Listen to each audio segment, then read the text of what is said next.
की खता कीजिए।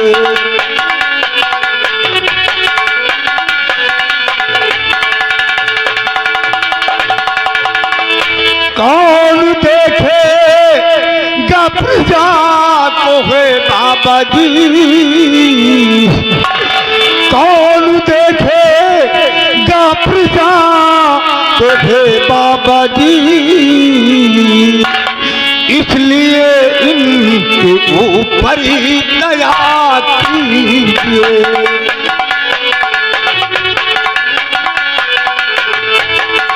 दया कीजिए, दया कीजिए, इसलिए इनके ऊपर ही दया कीजिए।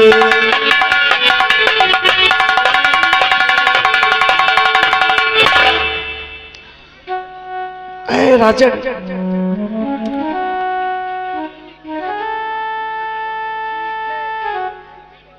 ठीक है राजन, आप कहते हैं तो मैं आपको एक उपाय बताता हूं महाराज।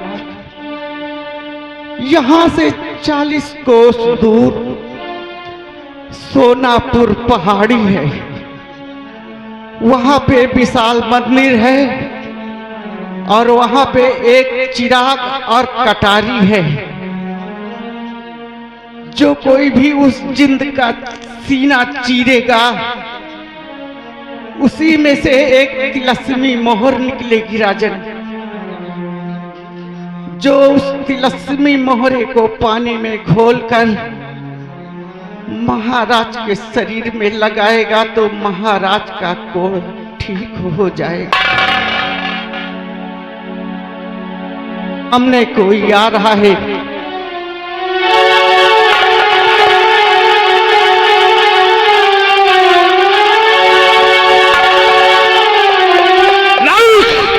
महाराज कल हम लोगों के सामने अगर कोई आएगा तो मैं उसका सीना चीर दूंगा महाराज, मैं उसका सीना चीर दूंगा। कौन आ रहा है, किधर से आ रहा है, मैं भी देख रहा हूं महाराज। लेकिन सबसे पहले महात्मा जी की लाश को उठा दें और उनका अंतिम संस्कार करने के बाद हम लोग वापस राज दरबार की तरफ चलेंगे।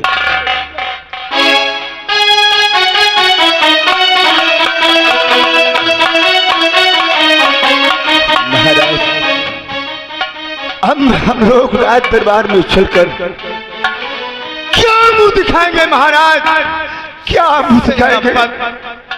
सेनापति वीर सिंह, अब मेरी हिम्मत नहीं पड़ती है कि मैं दरबार की तरफ चलूं, क्योंकि मेरे समय बीतता हुआ जा रहा है। धीरे धीरे मुझे कोढ़ कर पुष्ट पकड़ा हुआ है और मेरी शरीर भी बदलती जा रही है। महाराज आप चिंता मत करिए राजन, आप हिम्मत और साहस से काम कीजिए।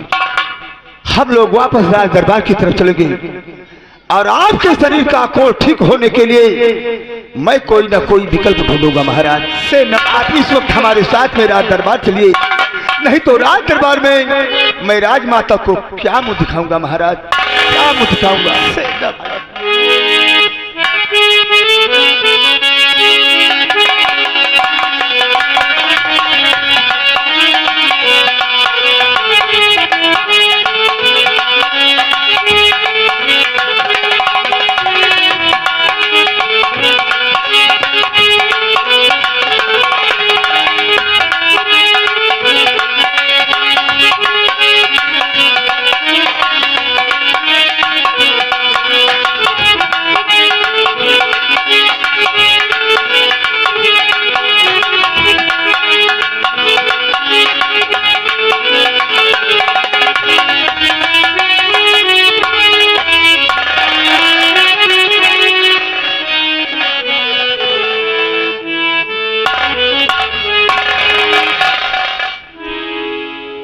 दरबारी जी महारानी जी, सुबह से शाम होने को आई है और महाराज अभी तक शिकार खेलकर राजमहल वापस नहीं आए। राजमाता, चिंता करने की जरूरत नहीं है। सेनापति जी साथ में गए हैं और महाराज को लेकर आते ही होंगे। यही तो मैं सोचती कि हमेशा वो मंत्री जी के साथ जाते थे और आज पहली बार सेनापति जी के साथ गए हुए।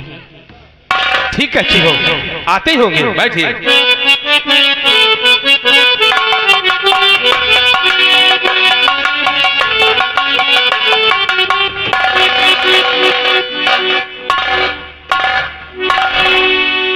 महारानी जी को मंत्री दुर्जन सिंह का प्रणाम स्वीकार हो। महारानी जी आज तक महाराज के साथ में ये गुलाम महामंत्री दुर्जन सिंह जाता था। इस समय महल वापस आ जाता था, लेकिन आज मालूम नहीं महाराज पर कौन सा कष्ट हो गया, या फिर उस सेनापति को कोई तकलीफ हो गई, जिसके कारण अभी तक ना ही महाराज महल आए और ना ही सेनापति आए।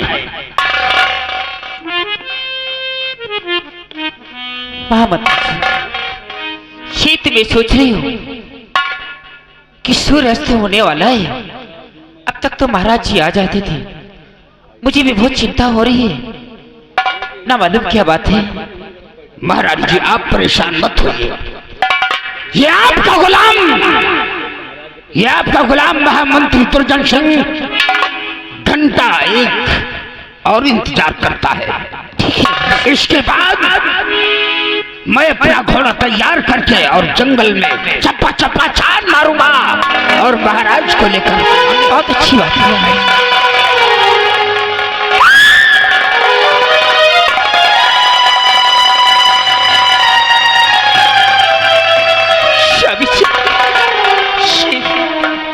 ये सब कैसे हुआ?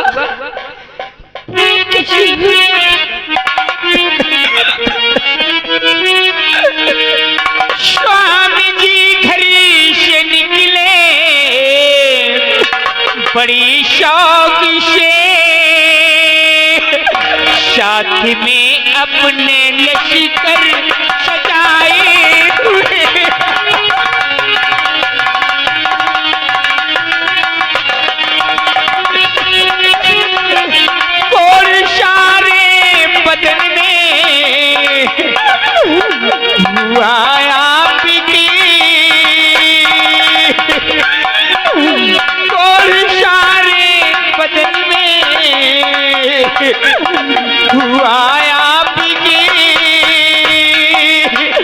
पूछती दासू आंसू बहाते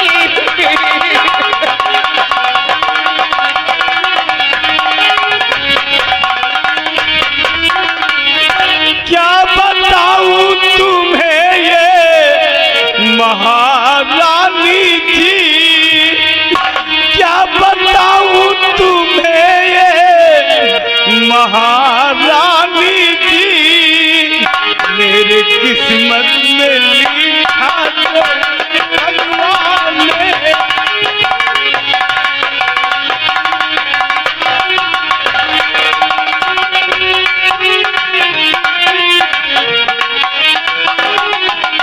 किस्मत का कोई ना टाले टले,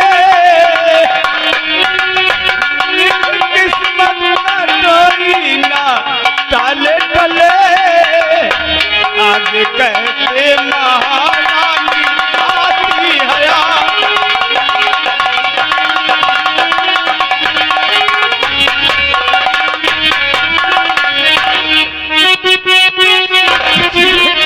सेनापति चाचा तो सेनापति चाचा कुछ जुबा खोलिए।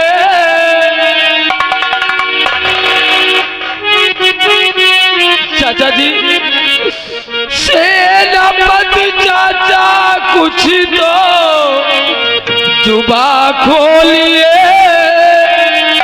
कोढ़ सारे बदल में है कैसे हुआ।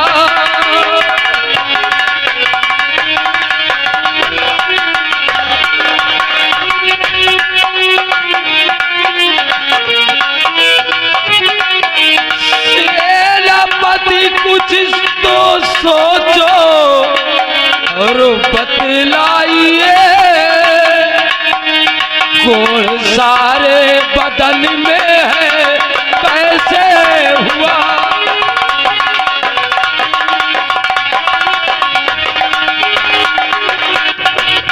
सब्र से काम लाल और आज तुम्हें सब्र से काम लाल और आज तुम्हें सामने मेरे आंसू बहाओ नहीं।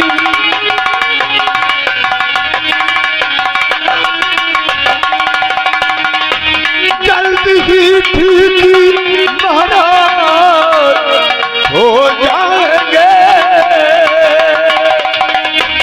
जल्द ही ठीक महाराज हो जाएंगे। बेटा दिल को तुम अपने दुखाओ नहीं।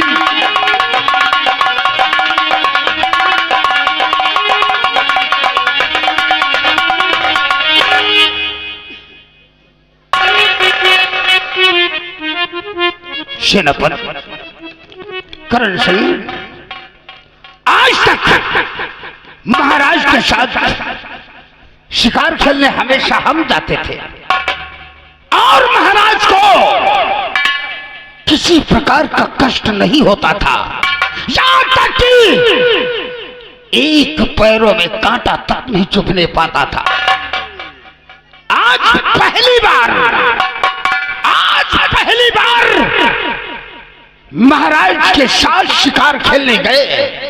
आखिर कौन सी घटना कैसे हुई कि महाराज कोढ़ी हो गए हैं? मंत्री दुर्जन सिंह, इसमें मेरा कोई कसूर नहीं। महाराज के साथ मैं उस बियाबान जंगल में शिकार खेल रहा था और शिकार खेलते खेलते महाराज के साथ में हम काफी दूर निकल गए। काफी दूर जाने के बाद मैं क्या देख रहा हूं कि महाराज के सामने से एक शेर गुजरा। महाराज ने अपनी रिवॉल्वर को निकाला और गोली चला दिया। गोली शेर के बजाय जाकर एक महात्मा को लगी। महात्मा जी ने श्राप दे दिया, आए मूर्ख राजा, जिस तरह से तूने हमारे ऊपर प्रहार किया है, जा मैं तुझे श्राप देता हूं, तेरे बदन में कोढ़ हो जाएगा। यानी कि उस बाबा ने श्राप दिया और महाराज कोढ़ी हो गए। हाँ मंत्री दुर्जन सिंह। अरे तो तुम साथ में गए थे, महाराज की रक्षा के लिए गए थे, आपको हाथ जोड़कर कोई रास्ता महाराज से पूछना चाहिए, साधु से पूछना चाहिए कि कोई निवारण तो होगा महाराज ठीक होने के लिए। मंत्री दुर्जन सिंह, मैंने महात्मा जी से उपाय भी पूछा है और महात्मा जी ने मुझे एक रास्ता भी बताया है। हाँ बताओ, वो काम मैं करूंगा और महाराज को मैं ठीक कराऊंगा। मंत्री दुर्जन सिंह, महात्मा जी ने उपाय ये बताया है कि यहाँ से 40 कोस दूर जाने के बाद एक सोनापुर पहाड़ी मिलेगा। और सोनापुर पहाड़ी के अंदर एक बहुत बड़ा विशाल मंदिर है।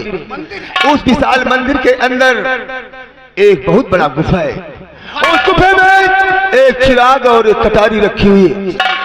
जो कोई इंसान उस चिराग और कटारी को उठाएगा और जिंद का सीना चीरेगा, उसमें से एक तिलस्मी मोहरा निकलेगा और उस तिलस्मी मोहरा को पानी में घोलकर महाराज के शरीर में लगाया जाएगा तो महाराज के शरीर का कोढ़ आसानी से ठीक हो जाएगा।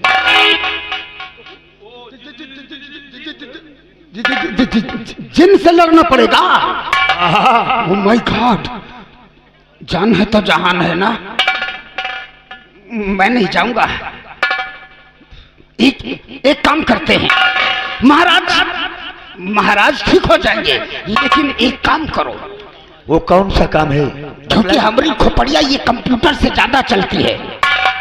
इस सूरजगढ़ में बहुत बड़े बड़े योद्धा हैं और उन्हें लालच दे दिया जाए तो ये काम आसानी से होगा। वो तिलस्मी मोहरा आएगा और हम तुम घोलकर महाराज को ठीक कर लेंगे। इसलिए तो क्या है? जो मैं कहता हूं उसे ध्यान से सुनो। बोलिए दुर्जन सिंह, क्या उपाय है? मैं करने के लिए तैयार हूं। तो सेना पति जी ध्यान से और सुनिए मेरी बात।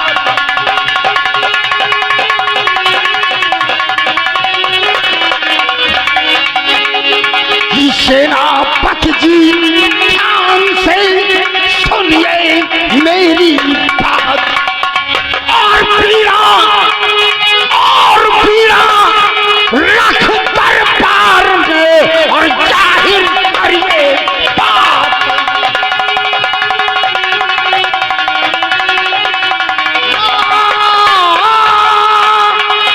के पीड़ा रख दरबार में और जाहिर करिए बात।